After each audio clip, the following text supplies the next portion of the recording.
We're canceling each other over magic takes today. Boast your cancelable magic take. Oko is fine. Powerful, but fine. The game would be more fun if you banned all instants and artifacts.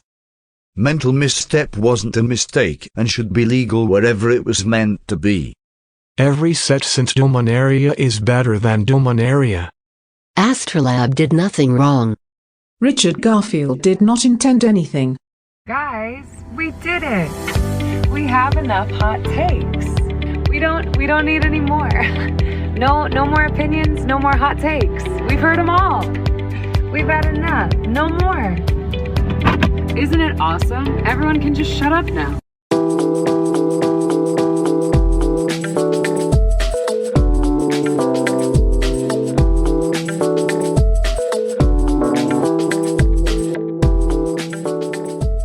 I creak open the door to Bar Vitelli. It's a quiet night. Maybe a little too quiet. But I've had a hell of a week, and my need for a drink to wash it all away overcomes my subtle reservations. The family business can be stressful, but if I'm going to take over from my father someday, I better get used to rough weeks like this. I sidle up to the bar and gesture for the barkeep, Tony, to pour me something strong. How you doing, Tony? I lost it. You should laugh into the mic when you laugh, so it's actually on the recording. Oh, well, I just f***ed up every way. No, you did great. Okay. Hi, Tony. Hi. Hello. Welcome to Lucky Paper Radio. Welcome to, what's the name of the bar? Welcome to Vitelli. Bar Vitelli in the town of Nibblebottom, at the base of the unnameable mountain. What is a strong drink for the 1930s or 20s or whatever? So 1920s, that was Prohibition, right? I see what we're doing. We're not doing wizard stuff. We're doing gangster stuff. I was doing gangster. You genuinely thought it was a wizard thing? I didn't know where you were going. I got more of a Western vibe. I said the family business. I said all the things. I'm sorry. Should I have done not my strength? Should I have done a more campy voice? You could have been like, check out my cool square designs and stuff. What, gesturing to Art Deco? Yes, that's the thing. Oh, I got a Alphonse Mucha, right? That's the guy's name. Mm-hmm. Yep. Anthony, anyway, we're talking New Capenna on this week's episode of Lucky Paper Radio. This is the first of our 3-part set review structure, which so far has been very positively received in the past couple sets we've done it for, so I think we're going to stick with it until something better comes along. And this 3-episode structure is as follows. This first episode is going to be all about the mechanics and themes of New Capenna from a design perspective, full designer hat mode. At time of recording, we do not have anywhere near all the spoilers for the set. I think most of them are going to come out next week. We have the first, couple dozen cards spoiled. But we're prioritizing getting this episode out as soon as possible so you can hear our thoughts on the mechanics early in spoiler season. And maybe have that to inform how you look at the rest of the spoilers as they come out. So I'm not sure if we're going to be able to touch on all the themes of the set, because I'm sure there are going to be themes that are going to emerge more as more cards are spoiled. But we can certainly talk about the mechanics of the set. This is definitely a very mechanic-driven set.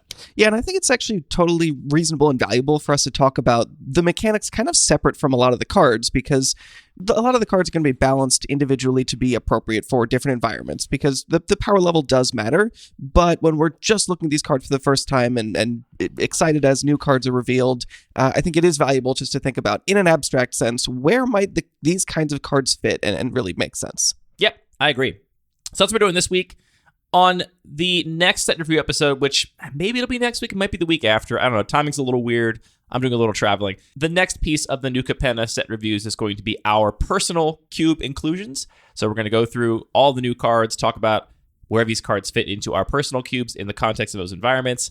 And then finally, the third episode is going to be dedicated to the community review. The survey is not going to be out by the time this episode comes out, because that can't come out until the full spoiler is out. But by this time next week, that community survey will be out. You can subscribe to our newsletter on our homepage if you want to be notified as soon as that survey drops. And yeah, we're basically going to be, as we always do, surveying the Cube community to see what cards people are most excited about in a broad, big picture sense. So that's our plan for this week, Anthony. Full designer hat mode. Putting on my hat. What is a designer hat? When you picture the designer hat, what do you picture in your head? I don't. I just picture Eric Speakerman's face and glasses with no just hat. Eric, yeah, it's like So I'm imagining you've it's more like Eric Speakerman, and you're just pulling his head on over yours. That's a little bit grotesque. I'm Uh-huh. more just imagining like you have the headgear options. When you're designing your character, and your designer headgear is short clipped hair, a gray and crew cut. a gray, exactly, Yeah. gray crew cut turtleneck, just the turtleneck. You can still wear whatever shirt you want, and the big thick rimmed glasses. Okay. That's my designer hat. I feel like you might also be picturing Massimo Vignelli. I mean, they're It's kind of very they're kind of possible. the same guy. Don't tell Eric Speakerman I said that. Hey, if he wants to come on and talk about the design of Magic the Gathering and how horrible Bellerin the font is, I would be delighted. I'm not having Eric Speakerman on the show. Sorry, I'm going to veto that one. Really? Yeah. Huh. That recall, though, that took me about 2 seconds. I don't know if you're going to edit that down, but I got there. You did get there. You got there pretty quick. It's true. All right, should we just dive right in, Anthony? We have one brand new mechanic for each family in New Capenna, and the families are the sort of flavorful name for the shards. So we have Bant, Esper, Grixis, Jund, and Naya as the 3-color groupings. Excuse me, we have Obscura, Maestros, Riveteers, Cabaretti, and the Brokers. You came in with an energy, but then you stumbled on the word Maestros. The bold words are different on my notes. That's how it went. Yeah, so we got some new words for these families, and a mechanic for each. I gotta say, this is, up there in terms of new mechanics for a standard legal set. I mean, it makes sense in this context, given that they have these 5 families, to have 5 marquee mechanics. We don't see 5 new named mechanics in most standard legal sets, so a lot to dig into here. Yeah, most sets will have, 2 or 3 big named mechanics and then a couple other themes. We do see with, other sort of similar faction sets where they said we're splitting up the color pie or splitting up the cards in along another axis into a couple different groups and assigning a mechanic for each. So we saw that a lot in Ravnica sets, I think is sort of the headline, where each of these factions gets a particular mechanic. Was there a mechanic per school in Strixhaven? I was just going to mention. So Strixhaven was an interesting exception where there was really one single headline mechanic, which was Magecraft, but each of the different schools, each of the different colleges cared about Magecraft in a different way, which I thought was really cool that there was sort of this shared input. We didn't have a specific mechanic per school, though, in that set. But yeah, going back to Guilds of Ravnica, we did with like Mentor and Undergrowth and the others. Yep. I can't remember them all. Surveil was a very cool one. Yeah, Surveil was great. I even forget that was a guild mechanic because it feels so like evergreen. Hopefully they make it evergreen. That would be great. Or at least deciduous or whatever they call it. Which is interesting. I think as we get into these mechanics, some of these actually feel kind of potentially evergreen to me as well. I agree. When we look at especially a lot of the Ravnica mechanics, it's interesting that a lot of them are very narrow mechanics in terms of the fact that there's not a ton of design space, which is deliberate. When they're designing these, they know, we're trying to jam 5 different mechanics into the set, so we're only going to dedicate, really, it's like a dozen, maybe 20 cards to that mechanic.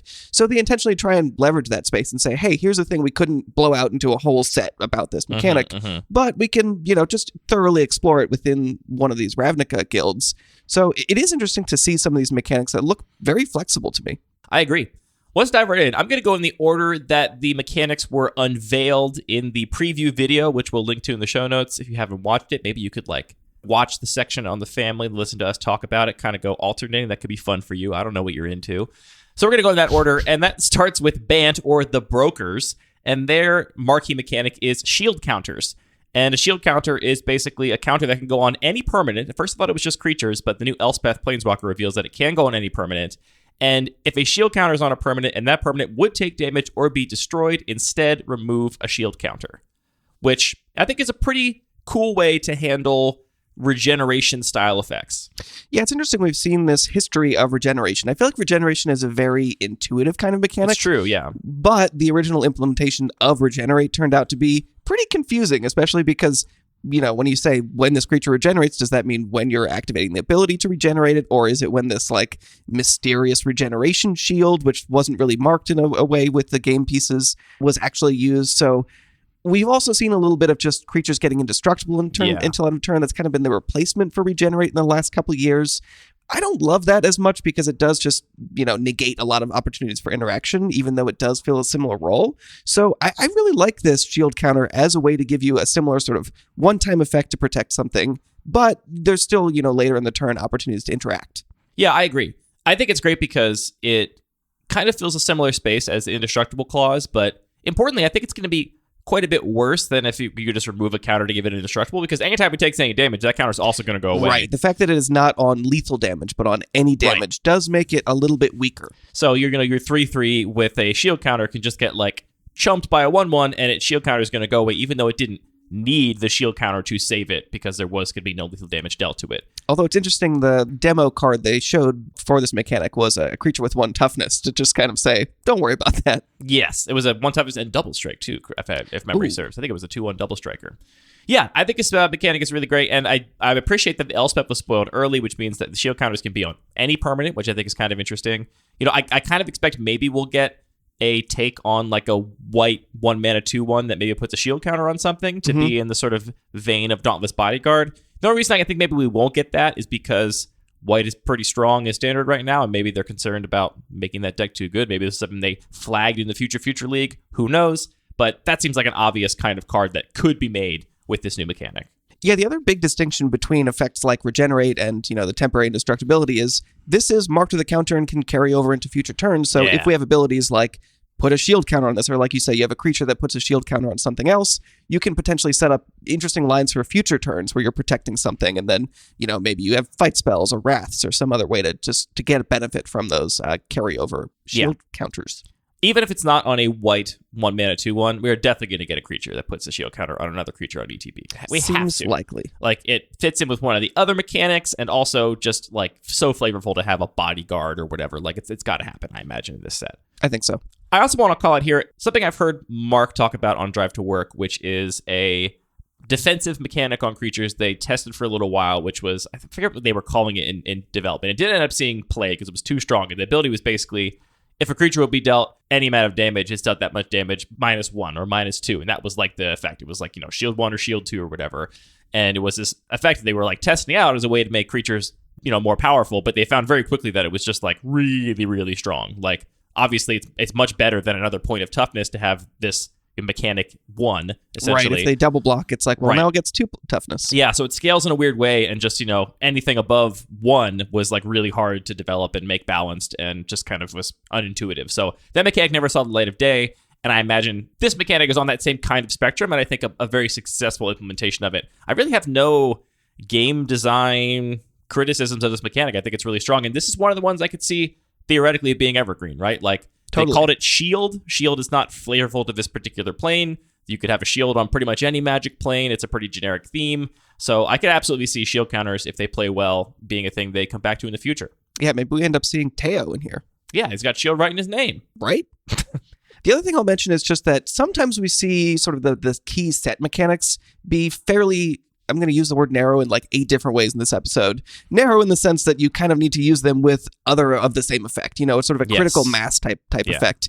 And this is just super flexible. There's lots of things it can interact with. It interacts obviously with damage, with fight spells, with proliferate, all kinds of little things like that. But at its core, it's just an effect that can go on any creature. So any cube that cares about creatures, any permanent even. So any cube that cares about permanents, which is a majority. I would say many cubes care about permanents. But it just means that this mechanic can give us cards that are relevant in a lot of different contexts. Yep, I agree. And this kind of touches on one of the things that has been alluded to as a theme for the set, which is just different types of counters, which is the thing that's happening here. So this obviously fits in with that nicely, and if we do get cards that play around with counters, these are among the most common counters you can expect to be manipulating in Streets of New Capenna.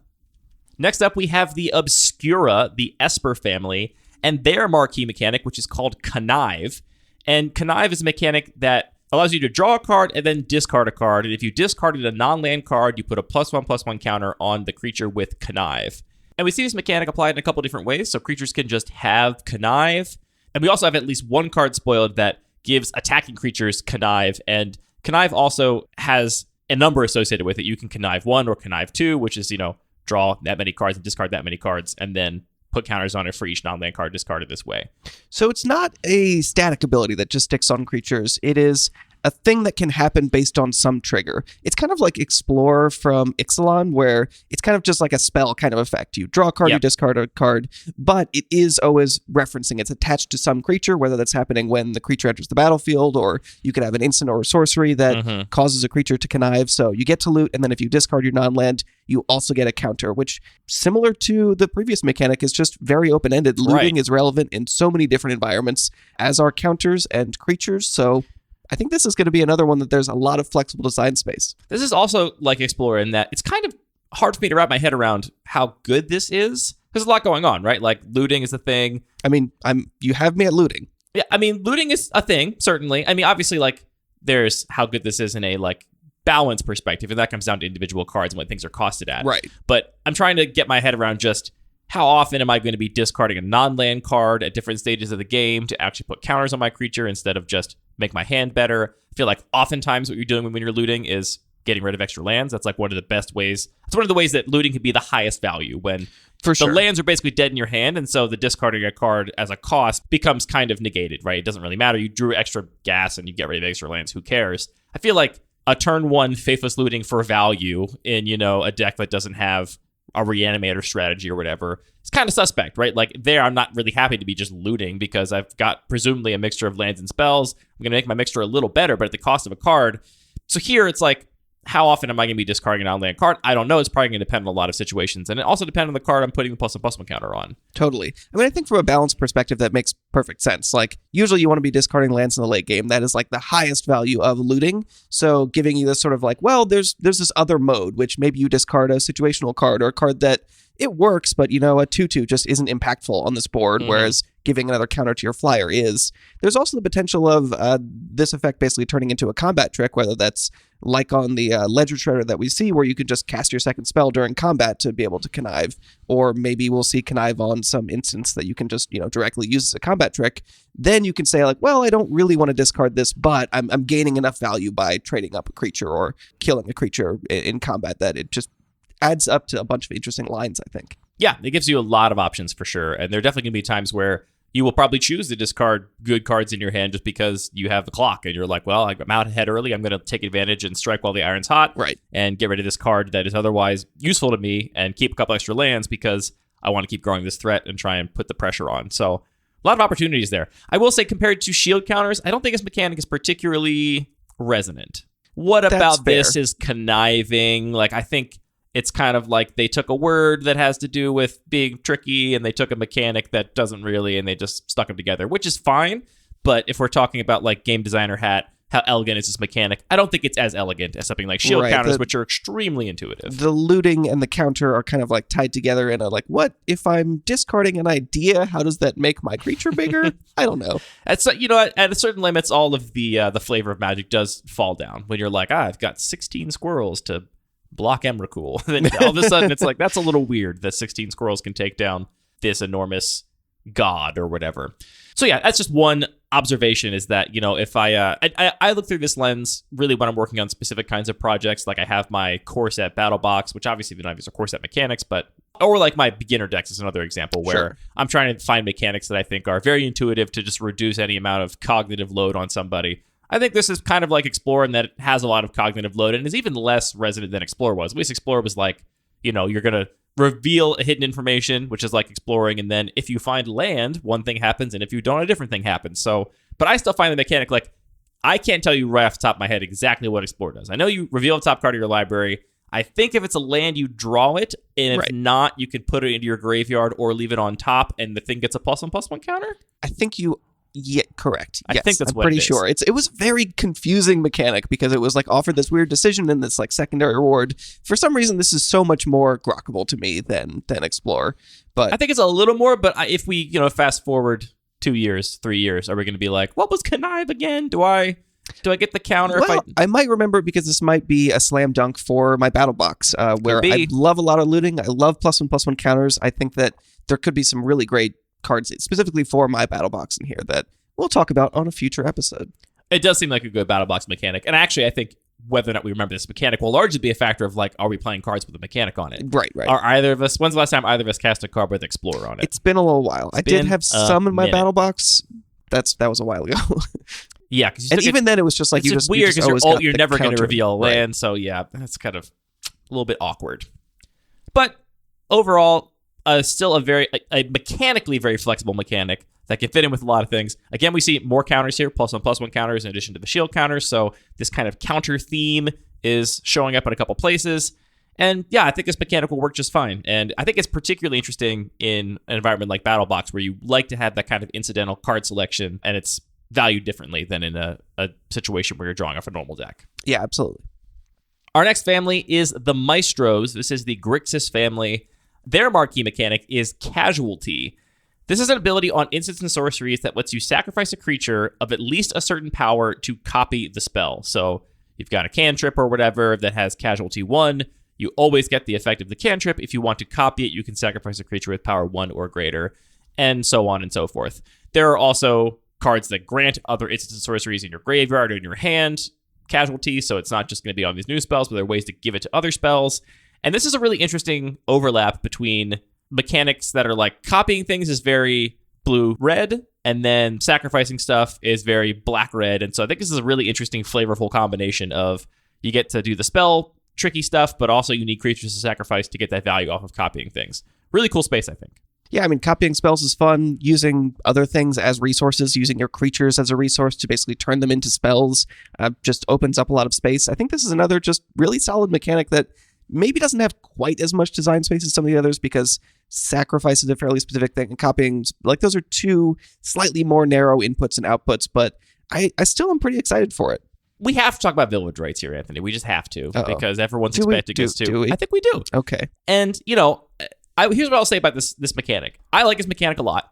It does have village rights-esque attributes, especially when it's on instance, right? Because it'll give you the ability to just sacrifice a creature that was going to die anyway, and instead copy a spell, get some additional value off of it. I like this mechanic a lot more than I like a card like Village Rights because, again, my chief complaint about Village Rights, well, it comes down to a couple things. I don't love the super low floor of completely uncastable card if you have no creatures in play, to the super high ceiling of 1 mana instant speed draw 2 if you cast it in response to your opponent's removal on your creature. I don't love that. I also don't love that it's like a hidden information, like trap card kind of thing, where the card actually gets better if your opponent goes to remove something, as opposed to being kind of in an awkward spot. Here, both those things are addressed pretty elegantly, I think, because you always have the base card, right? All the cards with Casualty, at least the ones we've seen, I haven't seen any of it, don't. I mean, if it's copying the spell, it has to have some ability. You can't copy a spell and do nothing suddenly it turns into something. Yeah, so that wouldn't make it. I mean, I guess, don't think. Well, I mean, you could say, Draw a like, card if this is the second time this spell is cast, do something. I can't imagine that'll happen. Well, but it's a copy, so it doesn't count as cast. If it's the second time the spell is resolved, great. Something else happens. Oh yeah, let's get Approach to the Second Sun, but with Connive. There you go. So you're always going to have that base spell, right? You have a card that has a certain rate, has an effect that you can just play even if you almost never play into Casualty it, which means the floor is always going to be really good on these cards because you always just have a spell you can cast. And then the ceiling of getting to copy it once seems fine to me, right? Like, that seems like a reasonable upgrade on a spell as opposed to the completely uncastable to really, really strong 1 mana draw 2 at instant speed of something like Village Rights, which I think makes us in a really nice space. One little tiny thing I actually like about this is it's something I don't often call this out as a complaint about Village Rights, but it is also... of your many complaints. Well, spells like that are also... Let's say you're not playing it in response to removal, but you are, playing it in a sacrifice deck and it's one of your engine pieces. It can be a blow out the other direction if your opponent just has a counterspell. If I'm playing Village Rights and having to sacrifice a creature and cast my spell, it's an additional cost, it gets really clunky. With these, the fact that you're making copies of spells means that one counterspell is not going to answer both of these, unless it's a very specific counterspell that counters multiple spells. One of the two copies is likely going to be resolving, which just means that, like, the extreme edge cases, it's very smoothed over this mechanic. Like, you're going to get something out of it no matter what.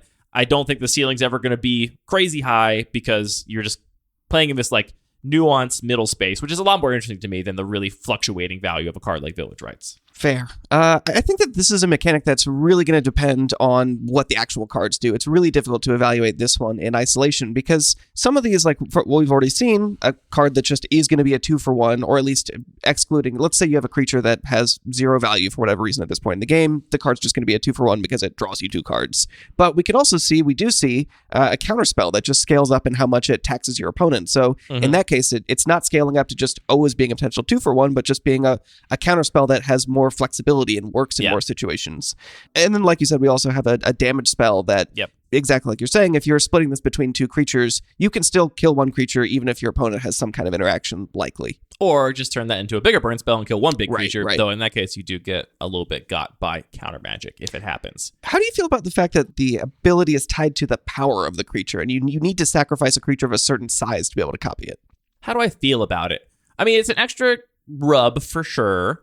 I think it's going to be kind of like Crew almost, where really we're just talking about like 1, 2, and 3. Anything above that, it seems like it's almost never going to happen, right? Like if I look at vehicles, anything above Crew 3, it's like it's Crew Infinity. I pay, even in like retail limited, right? It has to be really good to justify something above. One day you'll crew a Parhelion too, and you'll have a great time. So it's one of those mechanics where like it says it cares about the power, but it's really just going to care about these few big steps down at the lower end of the power spectrum. I don't know. It's a little odd, I guess. Like I imagine maybe in playtesting it was like if you could just always sacrifice a token, that really limited the design space because some spells were just too powerful to let you copy it for just sacrificing some dinky little token. And so they had to balance it out by putting a cap on some of them, which I think is a good knob to be able to turn. I don't think it's like too confusing or anything. So I think it works. My favorite thing about this mechanic to me is that it was also like, my favorite thing about it as a designer is also my least favorite thing about it as like a player, which is that it combines... Are you putting your player hat on? I'm just going to reference that I have a player hat in a closet somewhere. It keys into like two very different kinds of strategies, right? With like there being bridges like Young Pyromancer, for example. That's a cool bridge that kind of does both. But usually your decks that care about casting and copying a lot of spells are not the same decks that have a lot of incidental creatures laying around just to sacrifice. And so I think that this might create some like new kinds of decks that maybe weren't really a thing before. I'm imagining like aristocrats decks that play a lot of spells to make tokens in order to like have their spell count be higher, have things to copy, make it all make sense.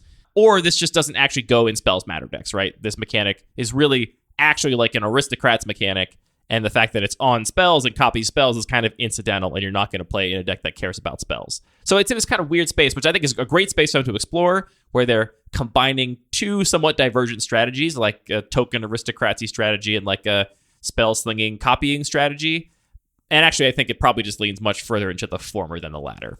Yeah, that's a good point. I think that based on what that number is going to really dictate where these cards fit, because Casualty 1 just feels like you're sacrificing a Saproling or some random token, right? Like that is a thing that I understand how that works. Casualty 2 is like you're giving up a real creature potentially, and you need to build a deck that is prepared to do that if you want to get that effect. So it does depend on the cards. Like if it's an instant on the cards and has a reasonable floor, even if you don't casualty it, then absolutely I'll just jam it in any deck. I don't need to build around that. And if my opponent goes to remove something or I'm going to lose something in combat in an unfavorable block, then yeah, sure, then I get to cash it in. But I think the fact that these always have the floor of just being castable means that they're going to be really, really flexible. Yeah, that's true. I guess that's what it comes down to, is like the floor mode of just casting a spell, an instant or sorcery. When I think of the sacrifice decks, they don't usually want a lot of instants and sorceries, right? They want a lot of small creatures and tokens, and they want their like payoffs to like be sacrificing and looping all these things. And so I don't usually think of cheap spells or whatever as part of that strategy. But when you think of copying them, obviously you want to bring that in. It's a really cool space, I think, that, I don't know, it'd be interesting to see if it kind of creates new textures for people that are playing in these two archetypal spaces for blue-red and red-black, like the sacrifice deck and the spells deck. See if they can make them merge into a cool monster that plays Krenko's commands and whatever. Oh, yeah. It's also interesting, I think, just being a slightly different angle on the, quote-unquote aristocrats theme, where I feel like a lot of those kinds of decks are very much leaning into sort of engines of looping, making lots of tokens and sacrificing them and things setting that up a whole happen system. Indefinitely over and over again. Which is great when you're the one doing that, but it's nice to have sort of a different angle of here's, one-shot effects that just care about having bodies, and maybe you'll structure your deck a little bit differently to optimize for that. Yeah, I mean, it's cool. I mean, basically what you're doing is just turning a creature in play into a spell. Just, magically. Which I think is a cool ability, like being able to say, I wish I had 2 of this in my hand. Now you do. Just sacrifice that guy down there. You know what they could What's do? He doing for you anyway? They could make a card that just says draw half a card, and then just update the rules a little bit. So if you would draw less... just update them a little bit. If you would draw less than a card, you don't draw a card. But then you just draw 2 half cards, you get to draw a whole card. I think you cracked it, Anthony. Yeah. Let's get the rules manager on the horn. All right, that brings us to the Riveteers, the Jund family. Their mechanic is Blitz. This is an alternative casting cost on creatures. And if the creatures are cast for this alternative cost, they get haste, they get an ability when this creature dies, draw a card, and they must be sacrificed at the beginning of the next end step. I see this as like the weird brainchild of Unearth and Dash, almost, where you're getting to turn a creature in your hand into a ball lightning, but when it dies, you get to draw a card. You get one activation of ability or one attack. Really interesting mechanic here. What do you think of this one? I think this is the one I'm actually most excited about. I think Dash is a very cool mechanic. Just turning creatures into modal spells to create more possibilities in the game is very cool. But Dash does have a few problems. There's obviously this potential for repetitive gameplay where you dash in your creature and then you just keep doing it. But I think more than that, once you dash once, you lose the element of surprise. You know, that dash might not actually just matter the next time because your opponent knows to keep up a blocker because they know you have the dash creature in your hand. Mm-hmm. Plus just sort of the play pattern of, I actually get to get a card for this. There's an opportunity to say, I don't have good attacks now, but I still want to just blitz this out just to be able to trade for a card. And the interactions with, you get the card no matter how it dies. So maybe it's not just, jamming it into your opponent's larger creature, but playing it with Casualty or some of these other ways to sacrifice creatures could just set up a lot of interesting lines of play. Yeah, it touches a lot. Is the fact that it draws a card the only reason this mechanic is Jund and not just red-black? Let's be honest. These mechanics are not just saying, here's some mechanics, now figure out what colors they are. They're also sort of doing this top-down of, we have these structures we have to force them into. We have to populate all these different factions. So, sure, is my answer. Yeah, I mean, this one is definitely difficult to evaluate because it has a lot going on. The fact that you always get to draw a card, is very appealing to me. I love cantrips, and so this is essentially turning whatever your creature is into a cantrip of whatever its blitz cost is. And in all the cases we've seen so far, the blitz cost is cheaper than the regular cost for the creature. And so cheap ways to keep drawing cards and do other stuff, get in some attacks with my hasty creatures, maybe activate abilities, fill the graveyard, do whatever, is already as a baseline very, very appealing to me. I'm excited to see what the cheapest blitz costs we see in this set are. That's what I'm looking out for mostly. And to be clear on the colors, even though you're saying this mechanic kind of has a 3-color identity, it's still appearing on monocolored cards. So it's not like it is exclusive. It's not like a guild mechanic in the sense that we've seen in a lot of previous sets where it's Mentor really is red-white. You play mono-white Mentor cards in your cube. There are some. It felt more narrow, but I hear what you're saying. It's a tough needle to thread where they're designing a mechanic that is supposed to be a flagship mechanic for a 3-color identity, but also they don't want to only be able to put it on 3-color cards. And so mechanically, they can't make it so it's so tied to the colors that it can literally not be done without breaking the color pie unless you have all 3 colors in the mana cost. How are they going to make that happen? Wild use of hybrid mana? We've already seen a little spicy hybrid mana popping up in the design file. I think this is pretty easily the mechanic I'm most excited for. I might be, so far, of the ones we've looked at, just because it has so many different opportunities to interact with other things and so many unique lines of play and this floor of basically cycling.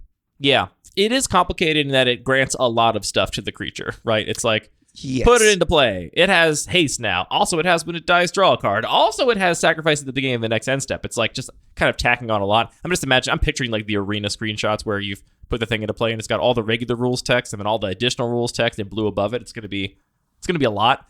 As a side note, I'm not sure if you noticed this, but in this round of the spoiler videos for the release of New Capenna, they did this big highly produced video, which they've done for the past couple sets. I don't know if it's new to this one, but I definitely noticed it that they're not reading the cards anymore because there's so many words on them and it would be so silly to sit there and read all the cards. They read the casting cost and the creature name, and then they're and look at the image for the rest of it. It's so good. Because we can't read all the words on these commander cards. We're going to be here all day if we do. I do think that this is a big effect that digital Magic has had where for sure it's not just that more people are playing, people are more engaged, so they can tolerate more complexity. You can also just tolerate more complexity because people aren't having to remember this trigger. It just happens. And so I think that they're just more willing to push the envelope there in complexity in a major way. It is also a thing where it's the longer you keep making Magic cards, it's much easier to make more complicated ones and much harder to make more simple ones. Which is why I think shield counter, great simple mechanics. Shield counter and the last one we're going to talk about in a moment here, mechanics that I feel could have been mechanics since the very beginning that just... I've been wondering where this mechanic was as long as I've been playing Magic. Right. So they're just really, really... There's still some room for simplicity in there. And some people would say that you didn't even design the Naya mechanic because it's so simple. It's just a thing that's been on cards forever. But it does change it when you keyword it, and it changes it when you know that your players are looking for it explicitly instead of it being on a random card here and there. So hard to find the simple space left, but we see examples here of both some pretty complicated space, like, there's a lot going on in Connive, Casualty, and Blitz, but then these other mechanics are actually very, very simple and elegant, I would say. Blitz, pretty resonant, too. Yeah, they definitely found another word that means go fast! Go fast, be reckless! Oof, I sometimes feel for the translation team. English has a lot of words. We have a huge vocabulary. How easily does Blitz translate when you've already used, haste? Maybe and they just every other? maybe they just call it like double dash. Double dash, super Or dash, something. hyper dash. The last family is the Cabaretti. This is the Naya family from Streets of New Capenna, and their marquee mechanic is Alliance. This is just a keyword that can be on a creature, and if it has this keyword, then it has an ability that triggers whenever a creature enters the battlefield under your control. So imagine something like oh boy, now I'm pressed to remember a card that triggers specifically on a creature entering the battlefield under your control, not being cast or something. The Soul of the Harvest. Right? That triggers when the creature enters the battlefield under your control. That could now have Alliance draw a card instead of all that rules text. Yeah, they finally did it. We have Creature Fall. Like you're saying, this mechanic has been in Magic forever. It's just not had a name. We've had Landfall whenever a land enters the battlefield, do a thing. We've had Constellation, which is sort of like Enchantment Fall. Whenever an enchantment enters the battlefield, you do a thing. And at last, they finally noticed that creatures sometimes enter the battlefield. I don't know what to say about this one. I mean, it's simple. Great. I don't see like new design space opened up by this. Like I think Casualty unlocks new design space and like Blitz unlocks some new design space in a way where it's like they can make very novel cards that they couldn't really make before because of all of the weighty rules text they would have to have on them. Whereas with Alliance, it's like they've already made so many cards that care about creatures entering the battlefield that like this space has already been pretty well explored. So Right. I'm not expecting to see like some earth shattering like, wow, I didn't think you could do that with Magic cards kind of design from Alliance, but I'm really glad they introduced the keyword as a very elegant way to just summarize what's happening here, and it's flavorful. Alliance makes sense. Totally. It's also even a keyword ability, so it's not a keyword that has rules meaning. It just sits there to say, hey, the input is whenever a creature enters the battlefield, something else is going to happen depending on what the card is. So the full rules text is still there. So it's not saving text space on the card like a lot of other mechanics do. It does save brain space though to have It does that save brain space. abstracted and completed. Where once a player learns what that means, they don't have to read all the words because they know I see the word Alliance. I know what happens. Which I think might be relevant because in the cards we've seen, some of them do different things the first or second or third time that a creature enters the battlefield. And I wonder if that might be part of it. They're saying, hey, we're shortcutting creatures entering the battlefield. Now you've got hopefully a little more brain space that we can not just say whenever a creature enters the battlefield, do blank. We can actually add more complexity to the output of the effect. Yeah. Is this the first tricolor theme set that Magic has come out with since like we've been very invested in playing? What was the last 3-color themed set? Ikoria. That was 3-color. Oh, it was 3-color themed. I introduced the Triumphs there. I'm a big dummy. I guess I don't. I just feel good. I had an answer. I guess I don't remember. We didn't play a lot of Ikoria because of the way the world was. I actually played a lot of Sealed of Ikoria with my wife because she was very generous. I guess I don't remember gold cards being a huge part of that set. Really like in Limited, the cycling deck kind of overwhelmed everything else. Also true, yeah. And like, I guess it didn't really feel like a 3-color theme set to me. Like, was it really? Like, cycling was like a red-white mechanic. This is a fair question. Like, they had triomes, but Yep. was it really a 3-color the big, themed? huge monsters that were Sure. 3-color. Yeah, but like, what else was? It certainly wasn't on the level of like a Shards of Alara, Khans of Tarkir level of commitment to the 3-color themes. And I'm curious how just having a 3-color theme set is going to change the kind of cards we get. It's a different way to commit to a gold combination that's not the more typical 2-color combos we see in most sets to different degrees these days. Yeah, I'm curious also how the Limited format plays out. Like, are you just going to be in one of these specific 3-color combinations? Yeah. Obviously, there's a lot of overlap between these mechanics. Blitz and Casualty obviously are sort of the most clear. But I think we're going to see a lot of other interactions because, one is an input mechanic, so you can have the input and then do something that's relevant for the other mechanic. So are you just going to end up sort of in some of these color pairs that are touching 2 of these different wedges, or are you just going to be committed usually to one of these very, loud, mechanically distinct factions?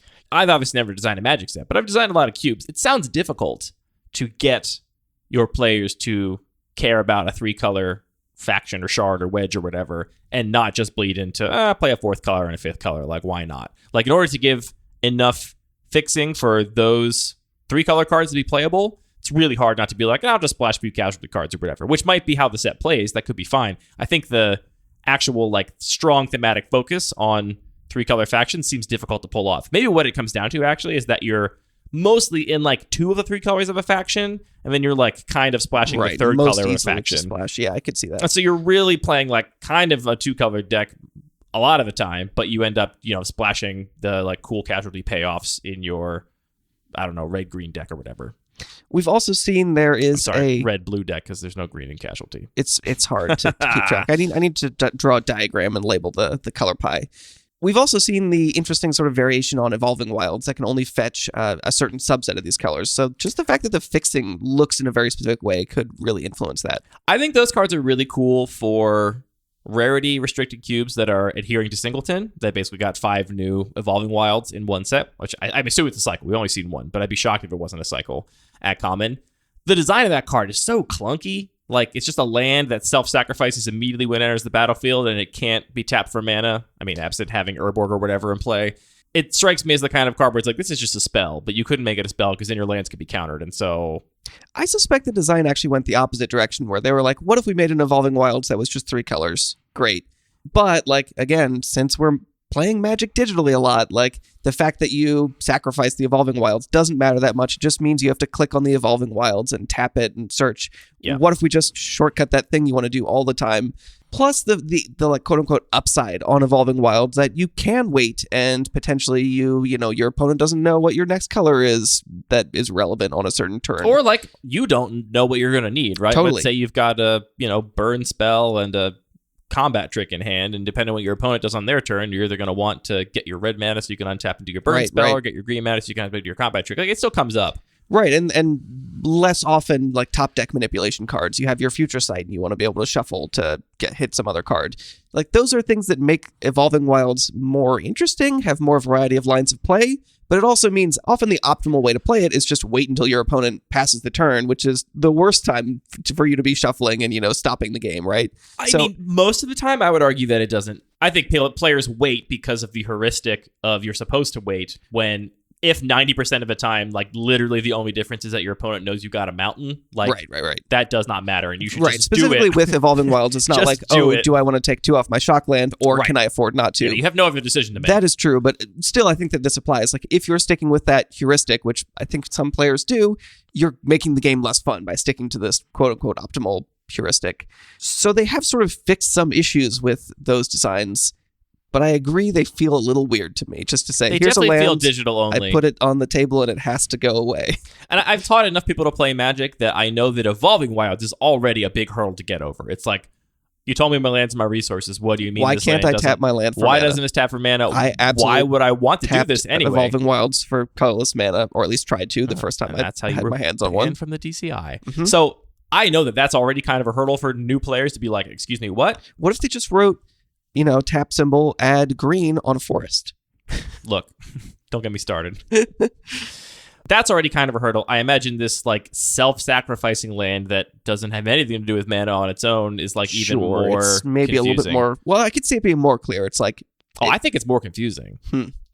I don't know. There's no option to misinterpret it, I think. Maybe it's only more... Maybe I think it's more confusing just because I'm not familiar with it. Maybe this is just, like, new thing bias where it's like, new and weird. Maybe it's harder to understand. To your point, like, you can only do the one thing with it. So, like, if you read the card, like, if you read Evolving Wilds, you're like, okay, well, that's an option. Is there anything else I can do with this card? What are my other options? It can just sit here? Yeah. Is that good? Yeah, like, it does force you to take multiple actions in a row to get the value out of it. Maybe Evolving Wilds sucks. Yeah, I've never been a huge fan.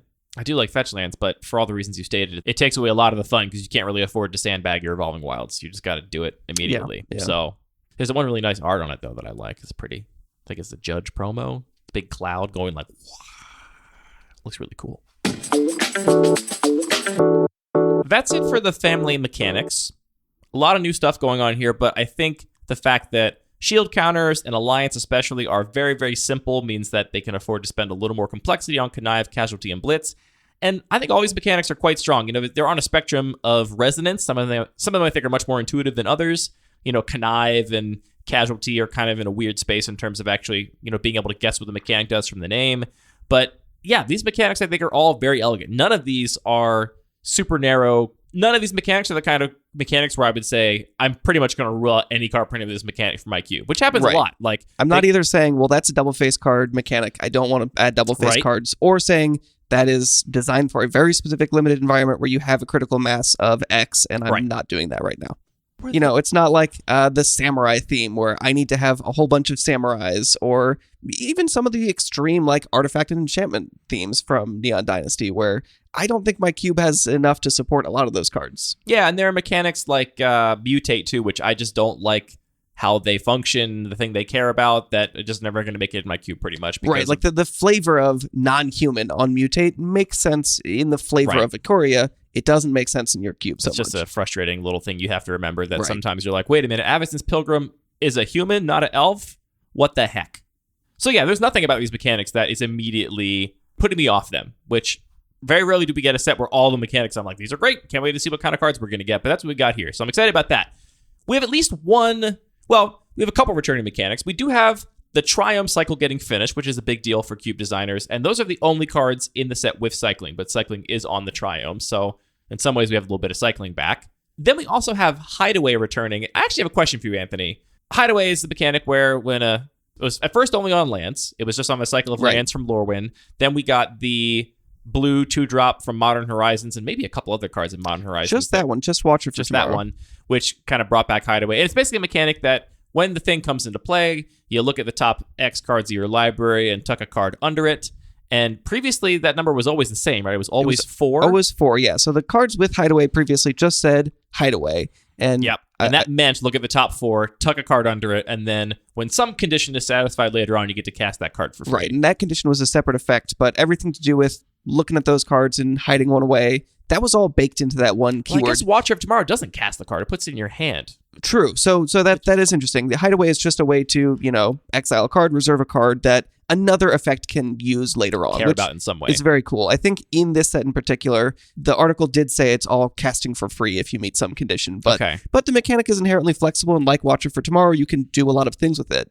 The other funny thing about it was they've made some changes here, but Hideaway also used to include the text enters tapped. This is what I was going to ask. And you read the article, and they've clarified that Hideaway is changing to include a number now and also no longer inherently enter the battlefield tapped? Right. So there was actually just sort of a bizarre quirk of the way Magic cards are designed that they couldn't fit all the text on the cards when they initially designed this. I think it was actually initially a broader mechanic and then ended up just being the cycle of 5 lands. But even still, they couldn't fit all the text to have a separate ability that those lands enter the battlefield tapped. So they just said, hey, let's just put all of this rules baggage into Hideaway. Then we can just nobody noticed until Modern Horizons 1. Write reminder text that we can be a little bit more loosey-goosey with the reminder text so we can fit it all there to make the card legible. And then they design Watcher for Tomorrow, and they're like, I guess it stays tapped because that's what the effect does. Yeah, I still remember the minor outcry in spoiler season. Everyone was like, this card is so sick. And they were like, wait, does it enter tapped? Does it enter tapped? It enter taps? What to do? What? And then it got a lot worse, unfortunately. Yeah. So I think I'm in favor of this. The 2 changes now, they are no longer baking in enters tapped, so there's a lot more flexibility in how this ability is used. And the first card we saw spoiled was an enchantment, and I was like, does this enchantment secretly enter tapped? And no one's ever going to know or care. That was my first thought. And they've also added this number, so previously everything was just 4, now it can be any number. I think I'm in favor of these changes. I like the changes, It's a cool... It's not, like we said, a mechanic unto itself, and that it doesn't really do anything because you need some other ability to care about the card that's been hidden away. But even just that sort of component of a mechanic is very cool. I think there's a lot of things you can then do with that card. So I think I like them making it a little bit more flexible. Yeah, I will say overall it's not my favorite mechanic. It being tied to the card that hid it away means that, previously we only had lands, which are largely non-interactable in Magic's history. Then we had Watcher for Tomorrow, which cared about giving you the card when it left the battlefield. Right. The design space for Hideaway cards on things that can be interacted with is kind of narrow because if you hide the thing away and you think it's removed, then you just have a card exiled forever, which is kind of weird. And people are like, is the turn faced up now? And no, it's not. It's this weird spot that kind of stays face down. In fact, you're disqualified, banned from DCI if you ever show your opponent that card. So I don't think it's the most elegant mechanic, and I'm not champing at the bit to get more Hideaway cards anytime soon. But interesting they brought it back here, especially given that there's so many other mechanics in the set. And they didn't just bring it back cleanly. They were like, we brought it back, and also we remixed it a little bit. We brought back this mechanic. It is funny when they have, adapt versus monstrous. Like, those have to be different, even though the only difference is, one of them cares about was it ever becoming One of them monstrous is much previously, harder to remember. and the other one is just, does it have a counter on it? And they're like, yeah, these would have to be totally separate. And here they're like, we're changing two things about this mechanic. It's relevant that they can actually just errata the previous cards, so they do actually function the same way, right? And those cards, it's only 6 cards, and they do have complete reminder text. So even though it's always weird when they change the rules of the game because they leave some cards behind that just don't have correct text, those kind of do still have correct text on them. So it'll be fine. They have a very tough challenge of continuing to evolve this game and modify the rules and not completely negate old cards as much as they possibly can, because then people have cards with the wrong rules text and their EDH text and whatever. I don't envy that problem at all. It seems like a huge challenge. And they immediately gave us updated the Hideaway lands with the correct rules text, at least in Japanese. So that's great on them. I will trust that it's the correct rules text because they said it was. I will wait for secret lair cards that do what they say they do with my fixed Watcher for tomorrow. Yeah, no rush. The first Hideaway card we did see was an enchantment, which at least is a harder to interact with permanent type. Right. You're not just sticking it on a creature that says, like, when you get to 20 power, do this thing, and that creature's never going to live to that point. So the last thing we got to talk about, Anthony, no double face cards in Streets of New Capenna, and I am thrilled. So I feel like... no, there's got to be a couple. No, there's no. They explicitly said there were no double face cards in Streets of New Capenna. What a gift. They did also explicitly say, don't get used to this, they're coming back immediately. They said it's only a very brief respite. It's funny because double face cards in Innistrad, original Innistrad, I think were very cool and flavorful. When I first saw they were a thing and existed, I was like, these are awesome. I'm glad they exist. They were, cool. they were novel. They were resonant. They pulled weight to like make a kind of mechanic and a theme work that otherwise would have been really hard to express on just one face. And I've heard Mark Rosewater talk on Drive to Work about how hard it was to convince the powers that be in Wizards that this was a thing they could do, which I imagine also, can you, the back of the Magic card has literally never changed. Now you want to print a whole card on it? Like, that's a huge change to introduce to the game. And so, yeah, what if I came to you and I was like, you design websites, but you only ever design the front of the website. What if you put a website on the back of the website? I actually think that the institutional pressure from WotC to be like, hey, this needs to like be really well justified in order for us to take this huge risk is part of what made the original double face card so successful, because they did have to really justify their existence to make a lot of sense. And now, especially in the age of digital Magic, where, sleeves are commonplace at almost every level of play, even very casual play, now I feel like the bar is like, oh, we just do that now, and we don't have to justify it that much. Like, what even was the reason for the double face cards in Strixhaven or Call Time? Like, I have no justification of any kind, mechanical or flavor-wise, for why those cards were double-faced. Yeah, those were very strange to me. So it's like, now we just get these, apparently, and I'm really glad for this respite we get here, where the complexity is instead in these new mechanics and these 3-color triple... What's the word, like, pair, but for 3? I just call them factions. Factions is great, broad. And these 3-color factions instead of in cards with 2 faces and a big pile of rules text. I'm very curious to see... I forget who it was. Was it Frank Carson that was crunching the numbers on the number of words in a given set, and Neon Dynasty superseded all previous sets and had the most words on it of any set ever printed, including Time Spiral Remastered, Time Spiral, Modern Horizons. I think it included Modern Horizons. And so I'm curious to see if the lack of double face cards in New Capenna will mean that the overall wordiness also gets cut down dramatically. We'll see. What do you think of this new set? I mean, I have really nothing but good things to say so far about this set. Like, all these mechanics I think are great. They're flexible. They can go in any kind of environment. They work in isolation. You don't have to have a critical mass of them to work. They're not especially narrow. And we don't double face cards. So I'm a happy guy overall. We got cool Art Deco style. Doesn't feel too much like BioShock. I think they did a good job at that. I hope there's at least one card with that like fancy gold frame that I want to put in my cube and keep there for a long time, because I really like the frame.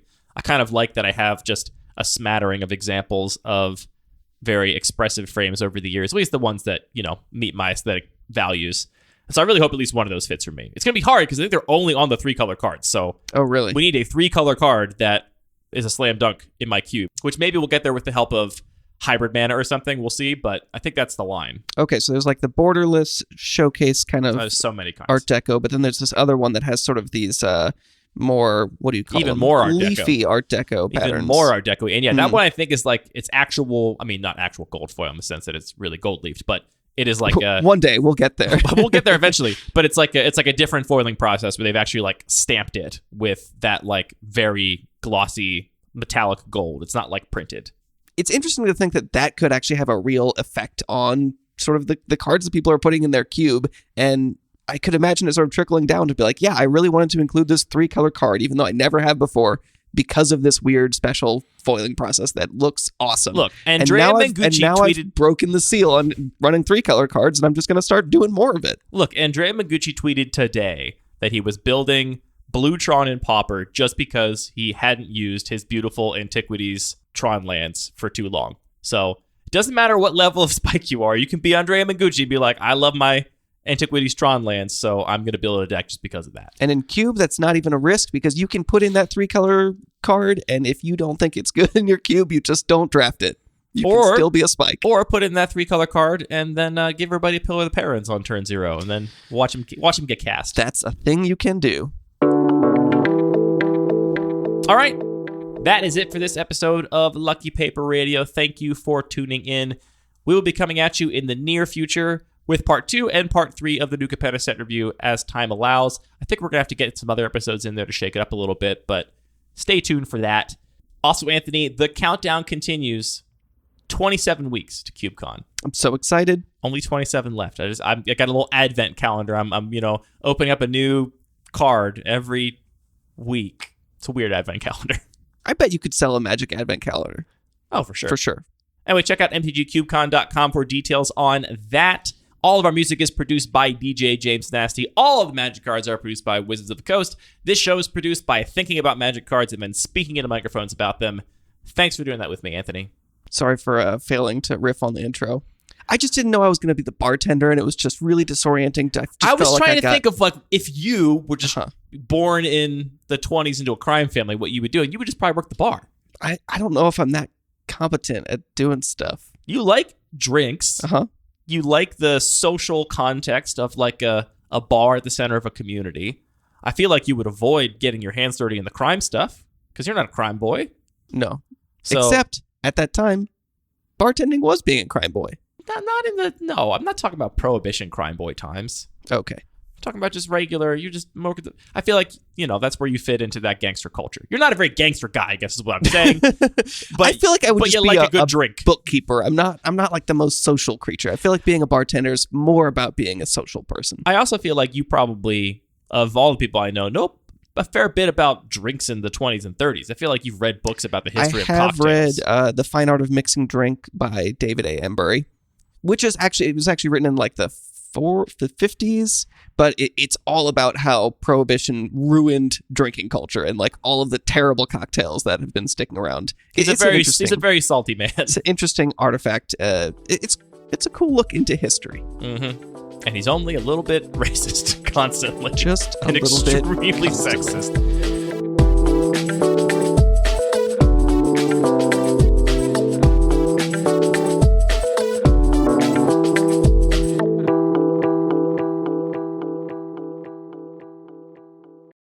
Also, Anthony, countdown to...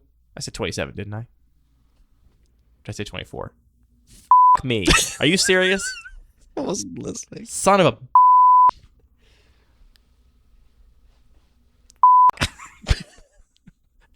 1, 2, 3, 4, 5, 6, 7, 8, 9, 10, 11. What's the date? 12, 13, 14, 15, 16. What's the date? 17, 18, 19, 20. I can't say another number while I'm also counting, so you have to just let me finish. I googled how many weeks 21, until, 22, and I found a website that's 24, like all ads except for this one text 26, field, 27. and it does this one thing. It's 27. But we have to know from the release date of the podcast, not from right now. It's a thing. It's 27. You can update the time of your... It's 27, and next week will be 26, and then it'll just be one less every single time. I'm just going to put it in the top of my show notes document right now. Soul of the Harvest is non-token. I just...